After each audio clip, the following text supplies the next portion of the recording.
Здравейте, простолюдие! Аз съм Тонката и по принцип не съм хейтър.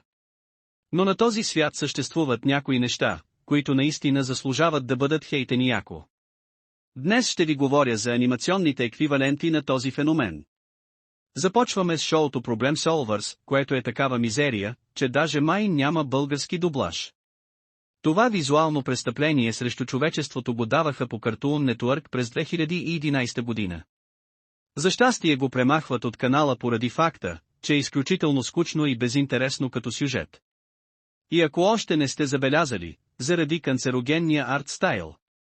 От Netflix обаче решават да си направят ебавка с потребителите, които се бъхтят ден и нощ за да си плащат за услугата, и дават зелена светлина на втория и последен сезон на анимирания кошмар.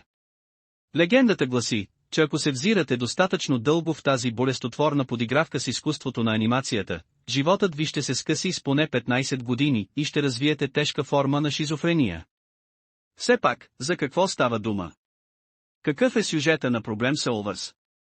Няма как да е чак толкова зле, нали? Хахахахахах. Ами наистина е скучно, хора. Тримата главни герои уж решават някакви проблеми, но като цяло е трудно зрителят да се съсредоточи над така наречения сценарий, тъй като цветовете, сякаш избрани от дефолт палитрата на Microsoft Paint, действат като безплатна лоботомия. Но най-странното нещо за тази анимация е Алфе, голямо кафяво чудовище, което уж би трябвало да е нещо като куче. Съжалявам, но повече мяза на лайно. Basically олицетворява цялото предаване. Следващата анимация, за която ще говоря е The New Norm, която е първият анимиран ситком по X, или бившия Twitter. Да се надяваме, че ще е и последния. Това би трябвало да е нещо като Family Guy, но за американски консерватори. Вижте сега, хора. Обичам черния хумор, независимо дали съм съгласен с посланието или не.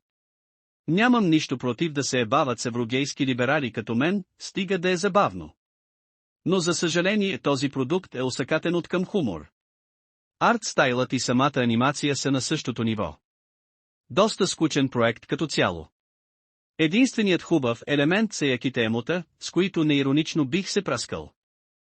Последната анимация, за която ще говоря в това видео е приключенията на опасното хлапе. Може би се досещате, че е базирана на опасният Хенри, който е игрален ситком, създаден от диабетичния мазен педофил, Дан Шнайдер. Тази зле анимирана боза за щастие има само 12 епизода, чийто сюжет е по-посредствен от фенфикшън за Хари Стайлс от 2016 година. Арт-стайлът е сякаш копиран от играта епизод и като цяло шоуто изглежда като PowerPoint презентация, направена от 10 годишен ученик със специални образователни потребности. Това може би е най-скучната продукция на Nickelodeon. Визуалният бълвоч някак си все пак има 2,6 рейтинг в IMDb, което е изключително притеснително и ме кара да се замисля за състоянието на човечеството. Anyway, хора! Какво е вашето мнение за тези предавания? Кои са вашите топ 3 най-лоши анимации? Споделете в коментарите.